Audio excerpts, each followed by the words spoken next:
Hi everybody, I'm Bree the Plant Lady checking in with another mid-April weekly garden tour. I had to start here because this is the absolute magic time for these native rhododendrons, which smell incredible. This is a flame azalea. I've lost the cultivar name, forgive me. Just enjoy it for its beautiful bodacious blooms. Also got another great deciduous azalea planted right here. And you know, they're kind of ephemeral. They don't bloom that long. So when they are in flower, you definitely need to celebrate them. If you haven't ever grown native deciduous azaleas, I think you need to put that on your priority list for this year. But there's so much to show you. So let me go ahead and get this camera turned. So from brilliant orange to puffy white cloud, the Asian fringe tree is definitely in full bloom. Full spectacular bloom. I love it so much. I love standing right here with the Acer japonicum foliage and then the beautiful flowers that are nicely scented like baby powder. This is a delightful place to stop on a beautiful April day. And as I pan down, you can see lilac season is over. All the leaves have come back out. There is no stopping it now.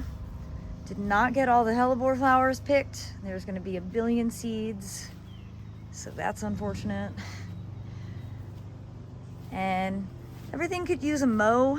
Got neighbors mowing right now, and yeah, we could definitely pull the lawnmower out. That's all right. Grateful that we've actually gotten some substantial rain. We got 1.5 inches this week, which was so needed. And fingers crossed we get more rain while I'm away. That'll make Callie's job as head waterer significantly easier. So I round this corner, the Phlox paniculata just keeps getting bigger.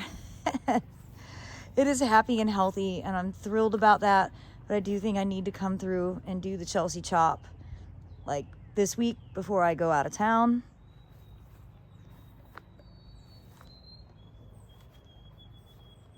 And everything over here is coming along really nicely. The sweet peas, which I showed you last week, are continuing to flower really well, but they're dwarf. They don't make any sense at all being planted on this arbor because they're not growing up. Those should have been put in a pot. I obviously didn't read the seed pack. And you know, the poppies, the self-sown poppies, like to make their own bed edges, and that makes it look a little more chaotic than necessary, but it's okay because they're about to bloom and I am not willing to cut them down. These should be open before I go out of town. That's really what I'm aiming to see. The feed tank bed, it's not the most impressive, but as I've mentioned before, when the poppies start to bloom, that's all anybody will pay attention to, so that's sort of what I'm aiming for the big garden tour this year, is that the poppies and larkspur will dazzle everyone and no one will notice all the flaws. I'll be the only one that notices the flaws. See, the larkspur here has gotten really robust and tall, and it's full of flower buds. I did get this bed weeded last week, so I'm feeling good about it. I'm letting the broccoli and kale bolt because those flowers are great for pollinators. I have lots of cilantro. I'm gonna go ahead and harvest some to cook with this week, but then that will also just go ahead and bolt and be part of the cottage garden mix. And Varnado's pink phlox rhododendron canescens is just my all-time favorite thing in the world. And I know I say it all the time, but everything looks so good with the Carolina blue sky, and today is just one of those days where everything looks a little extra magic. And overall, I'm really pleased. I think these beds are actually going to look very, very pretty. I think they're going to be picture worthy a month from now. And this south-facing property border is doing wonderfully. You can see these poppies have really grown a lot. I've got a massive fire ant mound back there that I need to go ahead and try and treat. I swear, nothing seems to actually work. They just move. Diatomaceous earth, ant bait, none of it really seems to do anything for those fire ants, which is a shame. Oh, there's a swallowtail. I won't get you all motion sick by trying to chase it. Wait, it landed on the Keltis. So let's see if we can stalk it. There's a golden panther.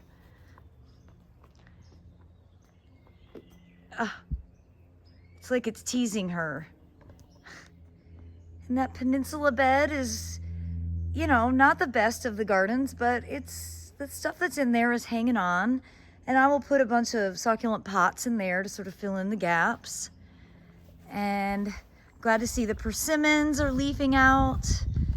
I've had a discussion this morning about potentially cutting down the neolithia because it's starting to become a little aggressive seeding. It is a really cool plant, broadleaf evergreen native to Asia. It's got this incredible new growth. It's soft and coppery, but it's a big tree. As you can see, it's multi-stem. It's taking up a lot of real estate. If we get rid of it, it would allow the tea olive, which is there, to fill out, and it would allow this persimmon to fill out. And I think that might be the decision that needs to be made. I wouldn't say that, but I'm nervous about the neolithia spreading, seeding invasively. And I'm very conscientious of that, knowing that I have a lot of Asian plants. And if they start to show a bad habit, it's my job to deal with it. And so I think that's gonna have to come out. This side property border, again, is filling out really well. I'm hoping that this camellia will recover. It's fully caged now. And there are new leaves coming out, so that's encouraging. The deer really decimated the camellias, really decimated them. The native fringe tree here, this is called spring fleecing, is spectacular. It is so many blooms on it. I do have some dead branches that need to get pruned. And then over to here, I'm really pleased. Right now it doesn't look like a lot because there's no color, but there will be an abundance of color. I did get this weeded, so I'm not feeling a lot of angst as I walk past it. 'Tis the season for angst. I've never been gone for a month, period. And I've definitely never been gone for a month of spring. But this is a once in a lifetime opportunity, and I just have to recognize that there's always another year. Hopefully I'll be blessed with another year, and this spring will be what it is. I'm gonna be experiencing horticulture in a completely different environment, and the garden will survive with or without me. So weird. It's definitely a weird perspective that I have to just keep reminding myself that though this is my passion, it's okay to relinquish some of the control. Well, along the garage, I did get that weeded as well, and I'm really excited to spend the rest of the day on my hands and knees cleaning stuff up. We do have some larkspur that started blooming last week.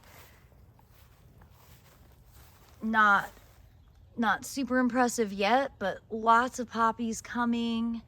And this is all nigella here, so when that blooms, it'll be amazing.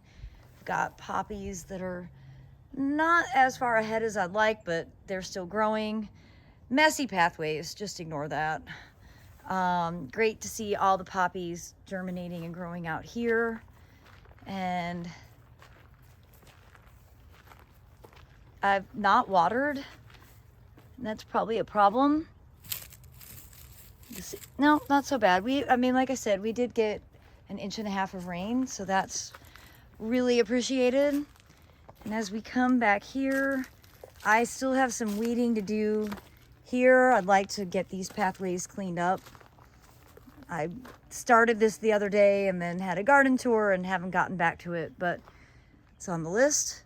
And I did get this bed cleaned up, and I'm really quite pleased to see the broccoli and cauliflowers are doing so well. I went ahead and added some dianthus just to give it some color. And of course the bananas have started re-sprouting. So by the time the garden tour is here a month from now, the bananas will really look like something, and well, I think this bed will be actually quite impressive. I love the containers. I was thinking, oh, I should probably harvest some of this lettuce, like actually eat it.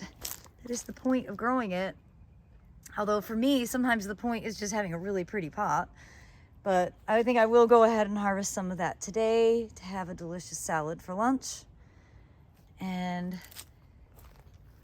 did get over here weeded, which was incredibly overrun with problem plants, and just aiming for the oregano to kind of take over as the ground cover.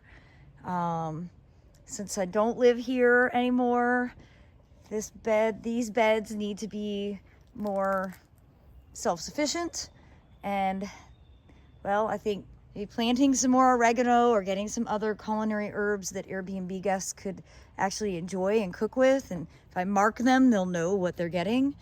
That's gonna kind of be my plan, to sort of transition this into sort of an herb area, low maintenance herbs.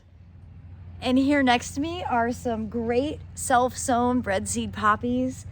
Ooh, I feel a flower bud. Yes, maybe I'll get to see one bloom before I take off. Well, I do hope that you've enjoyed this week's weekly garden tours. I will be posting one more round that I'm going to break up into smaller bits so that it can go throughout the week. And as I've been saying in the tours, I am going to be traveling without my technology, so I'm going to be off the grid for a month. The more I say it, the more excited and simultaneously nervous I get about it. But I do look forward to being able to reconnect with all of you when I return safely mid to late May.